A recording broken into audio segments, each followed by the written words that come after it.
যে চূড়ান্ত সর্বনাশ হতে চলেছে, আপনারা গর্জে উঠুন এর বিরুদ্ধে। মাননীয় মুখ্যমন্ত্রী এরকম অনেক কথা বলেছেন যেগুলোকে আক্ষরিক অর্থে প্রবঞ্চনা ছাড়া আর কিছু বলা যায় না। তিনি সুপ্রিম কোর্টে গিয়ে যে ভূমিকাটা নিয়েছেন সেটা কেউ বিরাটভাবে প্রশংসা করেছেন। আমি বলি এটার মধ্যে আরেক ধরনের প্রতারণা রয়েছে। ওই করে তিনি কোনো কিছুই করতে পারেননি। কোনো কিছুই আমরা সাধারণ মানুষ হিসেবে আলাদা করে সুরাহা কিছু পাইনি। নির্বাচন কমিশন তার লাইনেই চলছে। তাদের সিদ্ধান্তই শেষ কথা হচ্ছে। মাঝখান থেকে তিনি নিজের রাজনৈতিক ফায়দা লুটে নেওয়ার চেষ্টা করেছেন।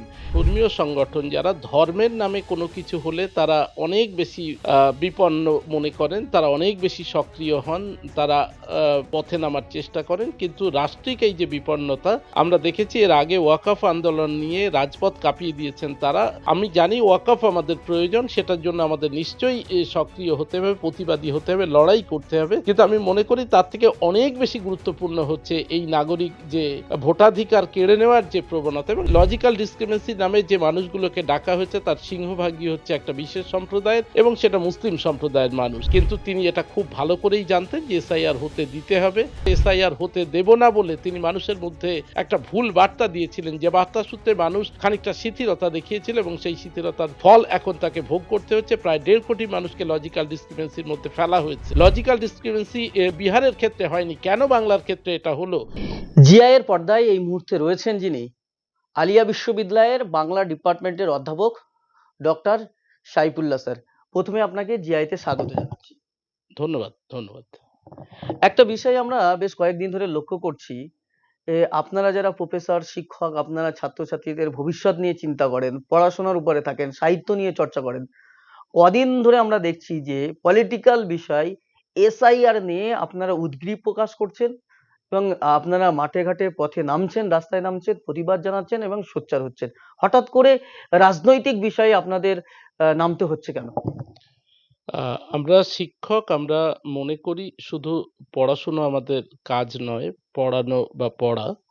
তার পাশাপাশি মানুষের পাশে দাঁড়ানো, মানুষের প্রয়োজনে সমাজের বৃহত্তর অংশ হিসাবে সক্রিয় হওয়া আমাদের দায়িত্বের মধ্যে পড়ে। শিক্ষকদের কর্তব্যের মধ্যে এটা রয়েছে। এই মুহূর্তে আমাদের রাজ্যে যে অস্থিরতা চলছে এসআইআর কে ঘিরে, প্রত্যেকটা মানুষের মধ্যে একটা উদ্বেগ ভাব, বিপন্ন ভাব লক্ষ্য করা যাচ্ছে। তারা ভয়ের মধ্যে রয়েছেন। কি তাদের হবে তারা জানেন না। ভোটাধিকার থাকবে কিনা, নাগরিকত্ব বজায় থাকবে কি থাকবে না। এখন এইরকম একটা সংকটের সময় শুধুমাত্র ক্লাসে বসে থাকবো আর পড়ানোর মধ্যে দিয়ে একজন শিক্ষক হিসেবে আমি আমার দায়িত্ব শেষ করব, এটা বাঞ্ছনীয় নয় বলেই আমাদের মনে হয়েছে। আমাদের মনে হয়েছে যে এইরকম সংকটকালীন সময় মানুষ যখন সর্বোপরি বিপন্ন, তখন মানুষের পাশে দাঁড়িয়ে মানুষের জন্য কিছু করার চেষ্টা করা বাঞ্ছনীয়। বিশেষত আমরা এটা পরিষ্কারভাবে বুঝতে পারছি যে এই যে সংকট, সেটা স্বাভাবিক নিয়মে বা স্বতঃস্ফূর্ত কোনো সংকট নয়। এটা তৈরি করা সংকট। একটা পক্ষ, ক্ষমতাসীন একটা পক্ষ খুব সচেতনভাবেই এই সংকট তৈরি করছেন। এর মধ্যে দিয়ে তারা মানুষকে বিপন্ন করতে চান, বেকায়দায় ফেলতে চান, মানুষের অধিকার হরণ করতে চান। নাগরিক হিসাবে তার যে অধিকার প্রাপ্য সেটা থেকে তাকে বঞ্চিত করতে চান। আমরা মনে করি আমরা শিক্ষিত সমাজ, আমরা বুদ্ধিজীবী সমাজ যদি এর বিরুদ্ধে গর্জে না উঠি, তাহলে সেটা সামাজিক অন্যায় করা হবে। কেননা ওই সাধারণ মানুষ যাদের ভোটাধিকার কেড়ে নেওয়ার চক্রান্ত করা হয়েছে, তারা যথার্থভাবে এর প্রতিবাদ করার মতো সক্ষমতা রাখেন না। তারা সাধারণ মানুষ, তারা সাধারণভাবে জীবনযাত্রা করেন। সামগ্রিকভাবে গোটা পরিস্থিতিকে পর্যালোচনা করে উপযুক্ত পদক্ষেপ গ্রহণ বা যথাযথভাবে প্রতিবাদ প্রবণ হওয়া তাদের পক্ষে সম্ভব নয়। আমাদের মতো যারা সমাজের একটু এগিয়ে থাকা মানুষ, তাদের দায়িত্ব রয়েছে ওই মানুষগুলোকে পরিস্থিতির আ স্বরূপ যথার্থভাবে বুঝিয়ে তার সংকটের দিকটাকে সামনে এনে তাকে সচেতন করা, তাকেও প্রতিবাদ প্রবণ করা এবং তাকে নিয়ে পথে নামা। সেজন্যই আপনারা পথে নামলেন। অবশ্যই, অবশ্যই সেরকমই আমরা মনে করছি। আপনারা যখন পথে নামছেন তখন আমরা দেখছি যে সমাজের এক শ্রেণীর বুদ্ধিজীবী যারা বিভিন্ন বিষয়ে সোচ্চার হন, যারা প্রতিবাদ করেন, সরব হন, তারা এই বিষয়ে যেন কোথাও একটা নীরব দর্শকের মতো ভূমিকা পালন করছেন। হ্যাঁ, এটা আপনি একদমই ঠিক বলেছেন। আমরা সত্যিই এ ব্যাপারটাতে খুব মর্মাহত। আমরা দেখেছি যে যেকোনো অতি সাধারণ বিষয়েও কিছু মানুষ আছেন, তারা পথে নামেন, রাজপথ কাঁপিয়ে দেন, স্লোগান মিছিল থেকে লিফলেট বিলি কোনো কিছুতেই তাদের কোনো রকম ঘাটতি বা সক্রিয়তার অভাব আমরা দেখি না। কিন্তু এখানে আমরা দেখছি যে সত্যিই একটা অদ্ভুত শীতলতা তাদের মধ্যে লক্ষ্য করা যাচ্ছে, যেন কিছুই হচ্ছে না। এইটা আমার কাছে খুব দুর্ভাগ্যজনক মনে হয়েছে, এবং আমরা বহুবার বহু মানুষের সঙ্গে ব্যক্তিগতভাবে আমি যাদেরকে চিনি তাদেরকে নানাভাবে উদ্বুদ্ধ করার চেষ্টা করেছি যে এইরকম একটা প্রবল সংকটের দিনে লক্ষ লক্ষ কোটি কোটি মানুষ যখন বিপন্ন, ৯০ বছর, ৮০ বছর, ৫০ বছর থেকে ৭০ বছর মানুষ, একজন যার শক্তি নেই, যে ঠিকমতো কথা বলতে পারে না, ঠিকমতো চলতে পারে না, তাকেও যখন হিয়ারিং এর লাইনে গিয়ে দাঁড়াতে হচ্ছে এবং রাষ্ট্র তার উপর এই নির্যাতন করছে, তখন সুধী সমাজের, নাগরিক সমাজের একজন হিসেবে, সচেতন মানুষ হিসাবে আমাদের প্রত্যেকেরই উচিত ছিল এর বিরুদ্ধে গর্জে ওঠা, পথে নামা, প্রতিবাদ করা। সেই সক্রিয়তা কিন্তু আমরা এক শ্রেণীর মানুষের মধ্যে একেবারেই প্রত্যক্ষ করছি না। বরং যেন এর সম্পর্কে একটা অদ্ভুত শীতলতা তারা লালন করছেন। আমি জানি না এর পিছনে তাদের অন্য কোনো ভাবনা আছে কিনা। কিন্তু প্রত্যক্ষত যেটা আমাদের মনে হচ্ছে যে এটা দুর্ভাগ্যজনক। এইরকম শীতলতা, এইরকম নিষ্ক্রিয়তা, এইরকম নিস্পৃহতা একজন শুভবুদ্ধি সম্পন্ন মানুষ দেখাতে পারেন বলে আমি বিশ্বাস করি না। আমি আবার বলছি, যা দেখছি, যা শুনছি, যা উপলব্ধি করছি এক শ্রেণীর মানুষের থেকে, তা আমার কাছে দুর্ভাগ্যজনক বলে মনে হচ্ছে। তার অতিরিক্ত আমি আর কিছু বলছি না। আমরা দেখেছি আমাদের ধর্মীয় সংগঠনগুলি বিভিন্ন বিষয়ে উদগ্রীব প্রকাশ করেন। তারা আগ্রহ দেখান। এসআইয়ের ক্ষেত্রে আমরা দেখেছি ধর্মীয় সংগঠনগুলির ক্ষেত্রেও বিশেষ নীরবতা আ তৈরি হয়েছে। এইটা কেন হচ্ছে? আহ এইটা ওভাবে বলা খুব কঠিন। আমি দেখেছি যে আমাদের ধর্মীয় সংগঠন যারা ধর্মের নামে কোনো কিছু হলে তারা অনেক বেশি আ বিপন্ন মনে করেন। তারা অনেক বেশি সক্রিয় হন। তারা আ পথে নামার চেষ্টা করেন। কিন্তু রাষ্ট্রিক এই যে বিপন্নতা, আমরা দেখেছি এর আগে ওয়াকফ আন্দোলন নিয়ে রাজপথ কাঁপিয়ে দিয়েছেন তারা। আমি জানি ওয়াকফ আমাদের প্রয়োজন। সেটার জন্য আমাদের নিশ্চয়ই সক্রিয় হতে হবে, প্রতিবাদী হতে হবে, লড়াই করতে হবে। কিন্তু আমি মনে করি তার থেকে অনেক বেশি গুরুত্বপূর্ণ হচ্ছে এই নাগরিক যে ভোটাধিকার কেড়ে নেওয়ার যে প্রবণতা, এবং এটা তো ঘটনা। এটা যদিও ওইভাবে বলাটা বাঞ্ছনীয় নয়। বিশেষত একজন শিক্ষিত মানুষ হিসেবে আমাকে এই কথা না বলতে হলেই ভালো হতো। তবু তো এটা আমাকে বলতে হচ্ছে যে লজিক্যাল ডিসক্রিমিনেন্সি নামে যে মানুষগুলোকে ডাকা হয়েছে তার সিংহভাগই হচ্ছে একটা বিশেষ সম্প্রদায়ের, এবং সেটা মুসলিম সম্প্রদায়ের মানুষ। সেই এত হাজার হাজার লক্ষ লক্ষ মানুষ যখন বিপন্ন, তখন ধর্মীয় নেতৃত্ব যারা যারা সামান্য বিষয়ে কলকাতায় রাজপথে অজস্র মানুষের সমাবেশ ঘটান, তারা প্রায় ঘুমিয়ে রয়েছেন। তারা কেন ঘুমিয়ে রয়েছেন আমি জানি না, কিন্তু আমি তাদের কাছে এই বার্তাটা স্পষ্ট করে দিতে চাই যে, যে ভূমিকাটা তারা নিচ্ছেন সেটা কিন্তু জাতির জন্য আগামী দিনে অত্যন্ত খারাপ হতে পারে। এখনো সময় আছে, এখনো কিন্তু তাদেরকে আ পথে নামতে হবে।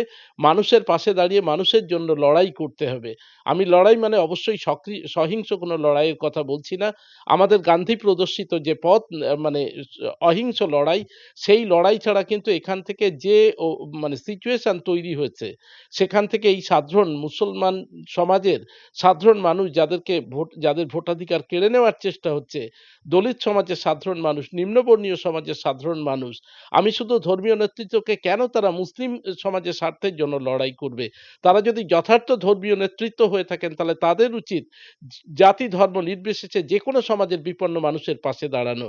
সেইটা ছিল তাদের কর্তব্য। তাহলেই ইসলাম ধর্ম বা মুসলমান সমাজের মহত্ব প্রতিপন্ন হতো। সেই মহত্ব তো তারা দেখাতেই পারলেন না। উল্টে নিজের সমাজের মানুষের যখন এইরকম ঘোরতর সংকট, তখনও তারা প্রায় নিস্পৃহ রয়েছেন। এই নিস্পৃহতা তাদের দিক থেকে কি যুক্তি আছে আমি জানি না। আমার বোধবুদ্ধি অনুযায়ী কোন রকম যুক্তি এখনো পর্যন্ত আমি নিজের মধ্যে খুঁজে পাইনি। আমি মনে করি তারা যেটা করছেন সেটা জাতিকে ভয়ংকর একটা বিপদের দিকে ঠেলে দিচ্ছে। কেননা তাদের হাতে প্রচুর মানুষ রয়েছেন। এখনো প্রচুর ফলোয়ার্স রয়েছেন তাদের সমাজে। আমরা বুদ্ধিজীবী সমাজ, অধ্যাপক সমাজ, আমরা কথা বলতে গেলে সাধারণ মানুষ আমাদেরকে নিশ্চয়ই বিশ্বাস করেন। কিন্তু তার থেকে অনেক বেশি বিশ্বাস করেন ওই ধর্মীয় নেতৃত্বকে। কেননা এতদিন তারা তাদেরকেই সামনে দেখে এসেছেন। যে নেতৃত্বের প্রতি তাদের এত আস্থা, সেই নেতৃত্ব যখন ঘুমিয়ে রয়েছে, তখন সাধারণ মানুষের মনে হচ্ছে যে না, আমাদের নেতৃত্ব নেতৃত্ব তো তেমন কিছু বলছেন না। যাদেরকে আমরা এতকাল নেতা বলে মেনে এসেছি তারা যখন চুপচাপ রয়েছেন, তাহলে বিষয়টা তেমন কিছু গুরুত্বপূর্ণ নয়। এই অধ্যাপকরা এরা কিছু মানুষ নিশ্চয়ই আমাদেরকে মিসগাইড করার চেষ্টা করছেন। কিন্তু আমরা ঠিক অনুরূপ ঘটনাই ঘটেছিল যখন ওবিসি সংক্রান্ত সমস্যা হয়েছিল। আমরা মানুষের কাছে বলতে চেয়েছিলাম যে চূড়ান্ত সর্বনাশ হতে চলেছে। আপনারা গর্জে উঠুন এর বিরুদ্ধে। সেদিনও তারা একই রকম নিষ্ক্রিয়তা দেখিয়েছিলেন এবং তার ফল কি মারাত্মক হয়েছে তা এখন আমরা হাড়ে, হাড়ে বুঝতে পারছি। আমি আবার বলছি এই যে ধর্মীয় নেতৃত্ব যারা ঘুমিয়ে থাকার ভান করছেন, তারা ভয়ংকর একটা সর্বনাশের মধ্যে দিয়ে যাচ্ছেন এবং জাতিকে নিয়ে যাবেন বলে আমার মনে হয়। কাজেই এখনো সময় রয়েছে। এখনো তারা যদি এগিয়ে আসেন, সর্বাত্মকভাবে প্রতিবাদী হন, অবশ্যই অহিংস পথে, তবে একটা সুরাহা হতে পারে, তবে কিছুটা সংকটের নিরসন হতে পারে বলে আমি বিশ্বাস করি। একটা বিষয় আমরা যেটা দেখেছি, রাজ্যের শাসক দল তৃণমূল কংগ্রেস তারা প্রথমেই বলেছিলেন, রাজ্যের মুখ্যমন্ত্রীই বলেছিলেন যে বাংলায় এসআইআর হতে দেব না। এবং পরবর্তীতে আমরা দেখলাম যে সরকার সহযোগিতা করে প্রশাসনিক পার্ট হিসাবে এটাকে মেনে নেয় এবং এটাকে বাস্তবায়ন করতে এসেছে। এই যে সরকারের ভূমিকা এই যে এসআইআর নিয়ে, এই যে নানা মানুষকে ডাকা হচ্ছে, তারপরেও সরকারের যে একটা নিষ্ক্রিয়তা ভাব বা সরকারের যে ভূমিকা সেটা কিভাবে দেখছেন আপনারা? দেখুন, ১ম এই যে কথাটা বললেন যে এসআইআর হতে দেব না, আমি জানি আমাদের মাননীয় মুখ্যমন্ত্রী এরকম অনেক মানে কথা বলেছেন যেগুলোকে আক্ষরিক অর্থে প্রবঞ্চনা ছাড়া আর কিছু বলা যায় না। তিনি রাজনীতি করেন, তিনি একটি রাজ্যের মুখ্যমন্ত্রী। তার জানা উচিত যে সাংবিধানিক কিছু বাধ্যবাধকতা আছে। সেই বাধ্যবাধকতা আমরা কেউই অস্বীকার করতে পারি না। এসআইআর সাংবিধানিক বাধ্যবাধকতার মধ্যে পড়ে। কাজেই করতে দেব না, হতে দেব না, হবে না এসব কথা বলে তিনি নির্বুদ্ধিতার পরিচয় দিয়েছেন না অতি চালাকির পরিচয় দিয়েছেন আমি জানি না। কিন্তু তিনি এটা খুব ভালো করেই জানতেন যে এসআইআর হতে দিতে হবে। সেই দেওয়ার পরেও যদি তিনি একথা বলে থাকেন তাহলে বুঝতে হবে যে তিনি মানুষের সঙ্গে প্রবঞ্চনা করেছেন এবং সেই প্রবঞ্চনার ফল এখন মানুষকে ভোগ করতে হচ্ছে। যদি আমরা যথাযথভাবে মানুষকে ১ম থেকে সচেতন করতাম, রাজ্যের পক্ষ থেকে যে ধরনের সার্টিফিকেট ইস্যু করার সুযোগ ছিল, সেই সার্টিফিকেট যথাসময়ে ইস্যু করা হয়নি। যে ১৩ টি ডকুমেন্টস এখন চাওয়া হচ্ছে আমরা জানি অধিকাংশ মানুষের কাছে এই ডকুমেন্টস নেই। অন্তত বার্থ সার্টিফিকেট, অন্তত তার রেসিডেন্সিয়াল সার্টিফিকেট এগুলো ইস্যু করা যেত সময় থাকতে। রাজ্য সরকার সেখানে সেগুলোকে ইস্যু না করে যথাসময়ে মানুষের পাশে দাঁড়িয়ে তাদেরকে সম্ভাব্য সুরাহা পথ দেখানো যেটা তার কর্তব্য ছিল, সেটা না করে এসআইআর হতে দেব না বলে তিনি মানুষের মধ্যে একটা ভুল বার্তা দিয়েছিলেন। যে বার্তার সূত্রে মানুষ খানিকটা শিথিলতা দেখিয়েছিল এবং সেই শিথিলতার ফল এখন তাকে ভোগ করতে হচ্ছে। প্রায় ১.৫ কোটি মানুষকে লজিক্যাল ডিসক্রিপেন্সির মধ্যে ফেলা হয়েছে। লজিক্যাল ডিসক্রিপেন্সি বিহারের ক্ষেত্রে হয়নি। কেন বাংলার ক্ষেত্রে এটা হলো? সেটা নিয়ে তিনি কোনো যথার্থ প্রশ্ন তুললেন না। আমাদের কখনো, কখনো মনে হয়েছে তিনি সুপ্রিম কোর্টে গিয়ে যে ভূমিকাটা নিয়েছেন সেটা কেউ, কেউ বিরাটভাবে প্রশংসা করেছেন। আমি বলি এটার মধ্যে আরেক ধরনের প্রতারণা রয়েছে। ওই করে তিনি কোনো কিছুই করতে পারেননি। কোনো কিছুই আমরা সাধারণ মানুষ হিসেবে আলাদা করে সুরাহা কিছু পায়নি। নির্বাচন কমিশন তার লাইনেই চলছে। তাদের সিদ্ধান্তই শেষ কথা হচ্ছে। মাঝখান থেকে তিনি নিজের রাজনৈতিক ফায়দা লুটে নেওয়ার চেষ্টা করেছেন। এমনি করে ছোট, ছোট সিদ্ধান্ত নিয়ে নিজের ছোট, ছোট নিজের এবং দলের রাজনৈতিক ফায়দা তুলতে গিয়ে তিনি অনেক ক্ষেত্রেই মানুষকে আরো বিপদের মধ্যে ফেলেছেন। আমরা মনে করি পশ্চিমবঙ্গের মানুষের উপর আজ বাদে কাল যখন লিস্ট আউট হবে কি ভয়ঙ্কর পরিণতি হবে আমরা জানি না। আমি বিশ্বাস করি যে এর দায় রাজনৈতিক দল হিসাবে এবং তার প্রধান হিসেবে মুখ্যমন্ত্রী অস্বীকার করতে পারেন না। তার উচিত ছিল আরো বেশি সক্রিয় হওয়া এবং আরো বেশি আগে থেকে সক্রিয়তা দেখানো। যাতে মানুষ সতর্ক হতে পারত, মানুষ সম্ভাব্য সব রকমের ব্যবস্থা করতে পারত। আমরা যদি ৩ মাস আগে ব্যাপারটা জানতে পারতাম, তাহলে বহু মানুষ নিশ্চয়ই পাসপোর্টের ব্যবস্থাটা করে নিতে পারতেন। কেননা পাসপোর্ট করার জন্য যা, যা ডকুমেন্ট লাগে সেগুলো সাধারণ মানুষের কাছে ছিল। এসআইআর হতে দেব না এই কথা বা এই বার্তা দেওয়ার মধ্যে দিয়ে তিনি মানুষকে সচেতন করেননি। বরং মানুষ ঘুমিয়ে থাকার মতো অবস্থায় ছিলেন। আমরা যদি বলতাম যে এসআইআর আমাদের করতেই হবে, এই সম্ভাব্য ডকুমেন্টস আমাদের প্রয়োজন, আপনারা এখনো তৈরি হন। আমরা জানি ১ মাস ১.৫ মাস এমনকি ১৫ দিনের মধ্যে পাসপোর্ট পাওয়া যায়। তাহলে আমরা তো এই কাজগুলো করতে পারতাম। আপনি সেই কথা আমাকে বোঝালেন না। মানুষের কাছে যথার্থ বার্তা দিলেন না। বরং এমন একটা বার্তা দিলেন যে বার্তা দিয়ে মানুষ ভুল ভাবলো এবং সেই ভুল ভাবার খেসারত তাকে এখন মানে সুদে আসলে মেটাতে হচ্ছে। আরেকটা বিষয় যেটা আমরা দেখছি, যেমন রাজ্যের শাসক দলের ভূমিকা নিয়ে আপনি প্রশ্ন করছেন, রাজ্যের বিরোধী যে সমস্ত দলগুলি রয়েছে, বিজেপি বাদ দিয়ে যদি আমরা বলি সিপিএম, কংগ্রেস, আইএসএফ বা পশ্চিমবঙ্গে বিধানসভায় একমাত্র বিরোধী বিধায়ক হিসাবে আইএসএফ এর নওশাদ সিদ্দিকী রয়েছেন। তাদের ভূমিকা নিয়ে আপনার কি বলছেন? আহ এদের নিয়ে বলতে গেলে বলব যে দুর্ভাগ্যজনক বললেও কম বলা হয়। সিপিএম অনেক দিন ধরেই আর রাজনৈতিকভাবে সেই জায়গায় নেই। তাদের সেই হাইট বা উচ্চতা অনেকটাই নেমে এসেছে। তবু দল হিসাবে, রাজনৈতিক মতাদর্শ হিসাবে তাদেরকে আমরা শ্রদ্ধা করতাম। ব্যক্তিগতভাবে তাদের মতাদর্শের প্রতি আমার একটা ব্যক্তিগত দুর্বলতাও ছিল। কিন্তু এসআইআর এর প্রেক্ষিতে যা আমি দেখলাম, তাদেরকে আর কোনোভাবেই বরদাস্ত করার কোনো জায়গা থাকে না। এত বড় একটা সংকটের দিনে তারা মানুষের পাশে দাঁড়িয়েছেন বলে আমার জানা নেই। শুনেছি আমি বিভিন্ন জায়গায় বিভিন্ন জনকে, আমার যাদের সঙ্গে ভালো সম্পর্ক আছে তাদেরকে জিজ্ঞাসা করেছি।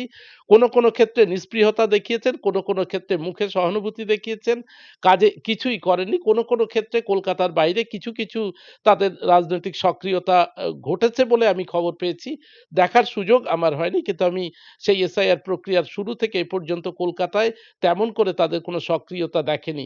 আমি জানি না তারা কি ভাবছেন। তারা হয়তো মনে করছেন যে মমতা ব্যানার্জিকে সরানোর পর বিজেপি আসুক বা যেই আসুক তারপরে আমাদের জন্য মাঠ খোলা থাকবে। এরকম যদি কোনো কিছু তারা ভেবে থাকেন সম্পূর্ণ ভুল ভাবছেন। তারা তাদের রাজনৈতিক কবরকে আরো বেশি করে গভীর করে ফেললেন বলে আমার মনে হয়। আমার মনে হয়েছে যে এই ক্ষেত্রে তারা দারুণভাবে নিজেদেরকে প্রকাশ করতে পারতেন। আমি জানি তাদের হাতে লোক সংখ্যা কম। ৫০ জন মানুষ নিয়েও যদি তারা রাজপথে হাঁটতে পারতেন, মানুষের হয়ে কথা বলতে পারতেন, এই জাতি ধর্ম নির্বিশেষে যে সাধারণ মানুষ বিপন্ন সেই মানুষের পাশে দাঁড়াতে পারতেন, তাহলে অগণিত সমর্থন তারা লুট করে নিতে পারতেন। আমি মনে করি এক্ষেত্রে তারা একটা বিরাট রাজনৈতিক ভুল করলেন। ঐতিহাসিক ভুল বলেছিলেন আমাদের প্রয়াত মুখ্যমন্ত্রী জ্যোতি বসু। আমি মনে করি এসআইআর নিয়ে রাজ্যের প্রধান যে বিরোধী দল, এখনো যদিও তারা বিরোধী নন কিন্তু তবু তারা রাজনৈতিক অন্যতম প্রধান দল, তারা আরেকটা ঐতিহাসিক ভুল করলেন। আমার বিশ্বাস তাদের উচিত ছিল মানুষের পাশে দাঁড়ানো।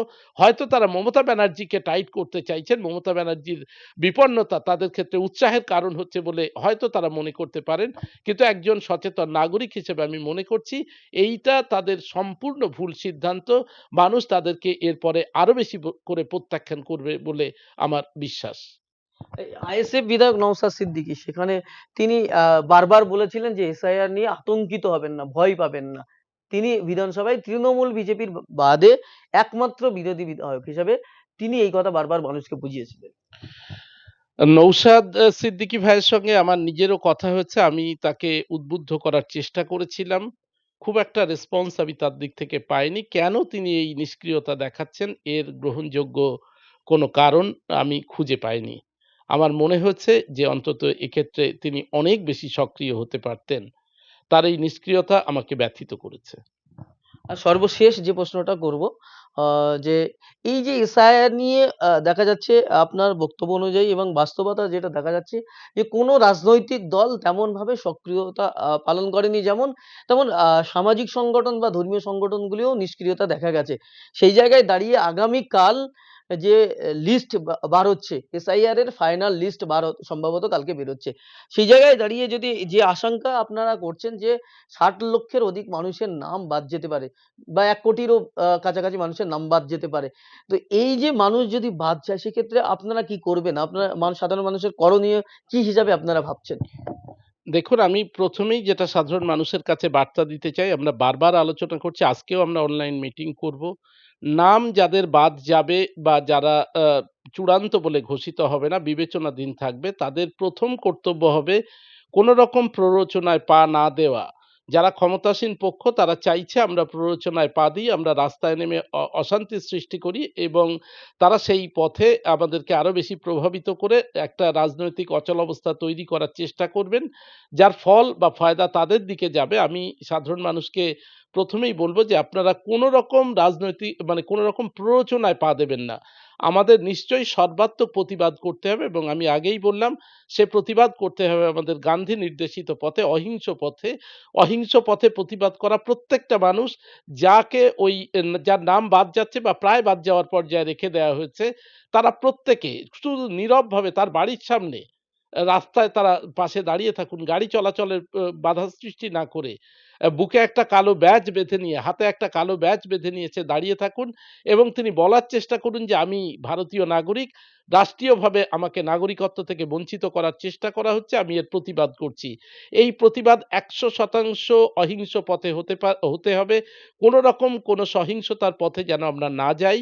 আর ব্যক্তিগতভাবে যারা মানসিক বিপন্নতার মধ্যে রয়েছি, তাদেরকে যেকোনো মূল্যে এই বিপন্নতা কাটিয়ে উঠতে হবে এবং এই বিপন্নতা কাটিয়ে ওঠার জন্য আমরা যারা প্রতিবেশী মানুষ পাশে থাকবো, যার নাম বাদ যাচ্ছে বা যাকে সংশয়ের মধ্যে রাখা হচ্ছে, তার পাশে দাঁড়িয়ে থেকে তাকে মানসিকভাবে সহায়তা দেওয়া এবং একটা সামগ্রিক নেটওয়ার্ক তৈরি করা। এই মানুষটি এরপরে কি করবেন, তার কি, কি করণীয় সেটার জন্য আমরা রাজ্য জুড়ে একটা নেটওয়ার্ক তৈরি করার চেষ্টা করছি। অনেকটা অগ্রসর হতে পেরেছি। আগামী ২-৩ দিনের মধ্যে এই নেটওয়ার্কটাকে আমরা সারা রাজ্যে ছড়িয়ে দেব। আমরা আমাদের ফোন নম্বর জানাবো। আমাদের ছেলেরা সাধারণ মানুষের কাছে পৌঁছে যাওয়ার চেষ্টা করবে। সেই ফোন নম্বর ধরে তারা আমাদের সঙ্গে সংযোগ করতে পারবেন। আমাদের সহায়তা চাইতে পারবেন। আমরা আমাদের সাধ্যমতো সহায়তা দেব। আমরা মনে করছি যে আগামী কালের পরে এই মানুষের সংখ্যা আরো বাড়বে যারা সহায়তা দিতে বা সহায়তা নিতে এগিয়ে আসবেন। আমাদের এখন প্রয়োজন হচ্ছে একজন যোগ্য নেতৃত্ব যিনি সামনে দাঁড়িয়ে গোটা ব্যাপারটাকে এগিয়ে নিয়ে যেতে পারবেন। যেকোনো মূল্যে শরীরে যতক্ষণ শেষতম রক্ত আছে, বিন্দু রক্ত আছে, ততক্ষণ একজন মানুষ তার নাগরিক অধিকার থেকে তাকে বঞ্চিত করা হবে, তার ভোটাধিকার থেকে তাকে বঞ্চিত করা হবে, এটা মেনে নিতে পারেন না। সেই মানুষ যাতে মেনে না নেন, সে যাতে আত্মহত্যা প্রবণ না হন, সে যেন কোনো সহিংস পথ অবলম্বন না করেন, এইখানেই আমাদের লড়াই। আমরা তাকে মানসিকভাবে সজীব রাখতে চাইছি, উদ্বুদ্ধ রাখতে চাইছি। আমরা তাকে অহিংস সংগ্রামের পথ ধরে সর্বোচ্চ পর্যায়ে নিয়ে যেতে চাইছি। আমরা তাকে সর্বোচ্চ আইনানুগ এবং মানবিক সহায়তা দিতে চাইছি। তার জন্য আমরা গোটা রাজ্য জুড়ে একটা নেটওয়ার্ক তৈরি করছি। আমরা সফল হব ইনশাআল্লাহ।